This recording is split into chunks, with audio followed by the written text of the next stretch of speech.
Hi,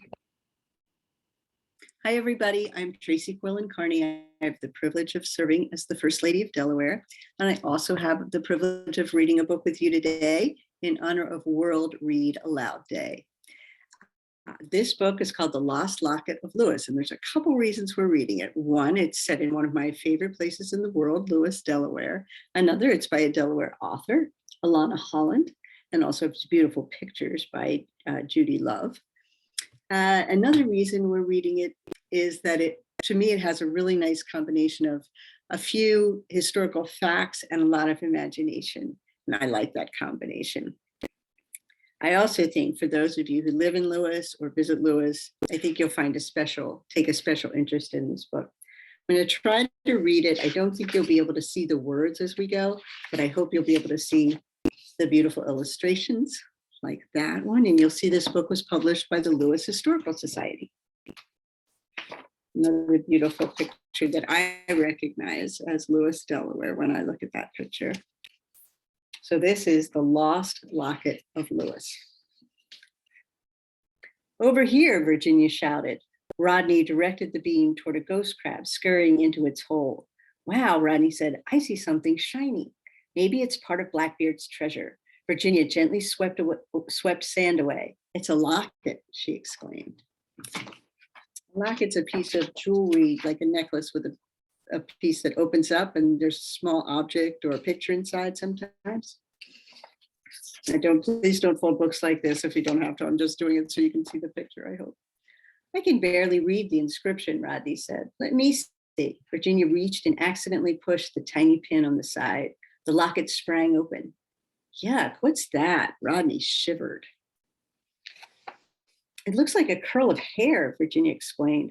People used to save hair from someone who died to remember them. I can think of lots of other ways to remember someone, grunted Rodney. I think people sometimes put hair in lockets of living people too, like babies. They would put a piece of the baby's hair in a locket.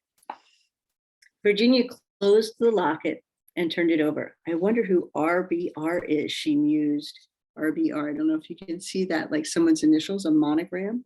Often when the middle letter is the biggest, like it is here, that means it's the person's last name, the initial of their last name. And Virginia mused about that. Mused is an interesting word. She's kind of thoughtful about it. So she closed the locket and said, I wonder who RBR is. I don't know, but we can ask Mrs. Brittingham, replied Rodney. She knows Lewes history and she'll be at the 4th of July parade tomorrow. Virginia ran her fingers over the smooth surface. Finders keepers, she whispered. The next day, the twins parked their bikes behind the old Burton house at the end of 2nd Street. Running toward the parade, Rodney stumbled over a large yellow rock. Ouch, he cried and looked down. Hey, this stone has writing on it, he said, surprised. Picking it up, he read aloud.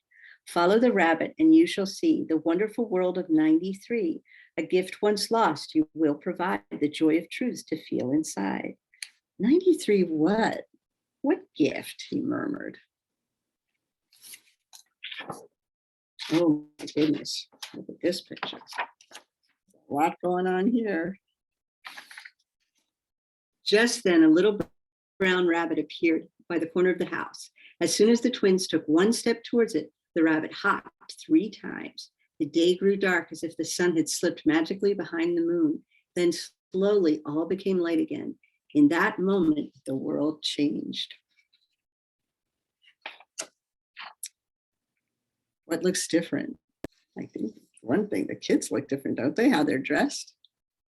What happened to your clothes? Asked Rodney. You never wear dresses like that. How about you? Virginia started to giggle. You look hilarious in tights. I think they were really called breeches. Suddenly, Virginia reached for the locket. Phew, she whispered. I never want to lose this ever. Is that 2nd Street? Rodney asked, bewildered. Where are the cars? I don't know, but we'd better find out, Virginia said, sounding a little worried. Everything looks different than it did when they left.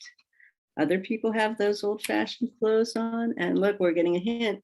July 4th, 1893. That's a pretty long time ago. There's the Lewes, Delaware sign. And it does look like a 4th of July parade, obviously, right? As they moved through the crowd, they overheard talk of muskrat stew and ways to evaporate peaches. It all sounded very odd. There's King's ice cream, Rodney. Rodney pointed. When they opened the door, Rodney wrinkled his nose. What's that smell? Can I help you? A voice from the back huffed. What happened to King's ice cream? They asked in unison. That means they said it together at the same time. What happened to King's ice cream? There's no ice cream here. If you want rockfish, come back tomorrow. Otherwise, we're closed, grunted the fishmonger. So where they thought there would be an ice cream store. Now there's a fish store back in 1893. Virginia bumped into a girl standing outside. Sorry, do you know where King's ice cream went? Virginia asked. The girl looked puzzled. Of course, the girl, she never knew King's ice cream was there. To her, it's probably always been a fish store. Rodney pushed forward. Hi, I'm Rodney. We found an old locket and we are trying to find its owner. Oh, said the girl, I am Leah. Can I see it? Leah turned the locket over. The date says 1880. That's not very old. Rodney looked confused, but continued. Do the initials RBR mean anything to you? No, Leah said, distracted. But the sack races are about to start. Are you going? Sure, Virginia said quickly. She shrugged at Rodney. Yes, she's thinking they might as well have some fun.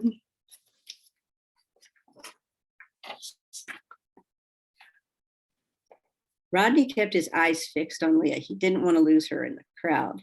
Suddenly, he tripped on a loose board and fell hard. Leah, wait, cried Virginia. We need to help Rodney, so we need to slow down. Leah turned. Oh, that looks bad, she said. I better see my father. He's a doctor. I don't need a doctor, announced Rodney. I just need a bathroom to wash up. What's a bathroom? Asked Leah. Never mind, grumbled Rodney. I think he's getting used to the idea that things are very different where they are. His knee does look pretty bad though, doesn't it?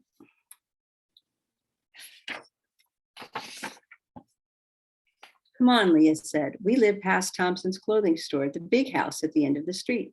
The Burton house? Asked Virginia. Yes, I'm Leah Burton, Leah answered. I think she probably doesn't call it the Burton house because that probably is a name that got assigned to it later, right? That's the Burtons lived there in 1893, and now in current times, we call it the Burton house. Dr. Burton worked quickly. There, you'll be fine, he said. When he finished, he looked at Virginia. That's a lovely locket. May I have a look?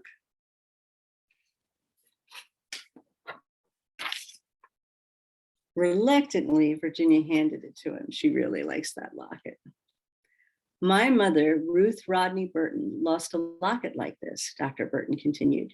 She put a piece of my father's hair inside after he died in 1880. With a press of the tiny button, the locket popped open.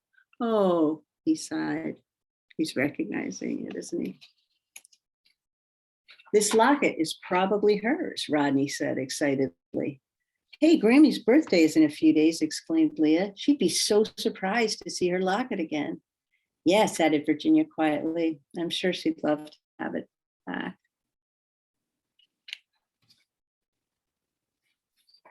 Virginia will be sad to give it up, won't she? Outside, Virginia asked, now what? I don't have the pretty locket anymore. Our bikes are gone. We're stuck in 1893. Virginia began to sob. We'll never see Mom and Dad again. She doesn't know how they're going to get back. Through her tears, she saw a strange yellow stone at her feet. Does that sound at all familiar? Picking it up, she read the words. A gift once lost you did provide, unlock the joy of truth inside. What you did was kind and fair. To get back home, just follow the hare. Hare's another word for rabbit. Remember the rabbit that came before? Here we go again. Looks familiar. Just then, a little brown rabbit appeared by the corner of the house. As soon as they took one step towards it, the rabbit hopped 3 times. The day grew dark as if the sun had slipped magically behind the moon. Then slowly all became light again. In that moment, the world changed. Where do you think they're going to be this time? We're home, exclaimed Virginia as she squeezed her brother. Yes, Rodney said, pulling away. It felt great to find the owner of the lost locket. I guess, Virginia sighed. It'll feel even better to win the egg toss again. She started to run. Be my partner, she called. You bet, Rodney answered as they disappeared into the crowd at a slightly more modern looking 4th of July parade. That's the end of the story, but there's a lot more information on this in this book about what were the facts in the book, what's the fiction part, what really happened, what didn't. Like, there really was a Leah Burton who lived in Lewes. She was 15 in 1893. And there really was an old keepsake with a lock of hair found on Lewes Beach after the great blizzard of March 1888. And that in real life, we don't know who really owned it. The mystery continues to this day. So there's a lot to learn about Lewes history in this book and about how to handle historic objects and much more. So thanks to Dr. Alana Holland for writing this book about one of my favorite places. And again, I think that those of you who know Lewes will like it too. Happy World Read Aloud Day. Take care, everybody.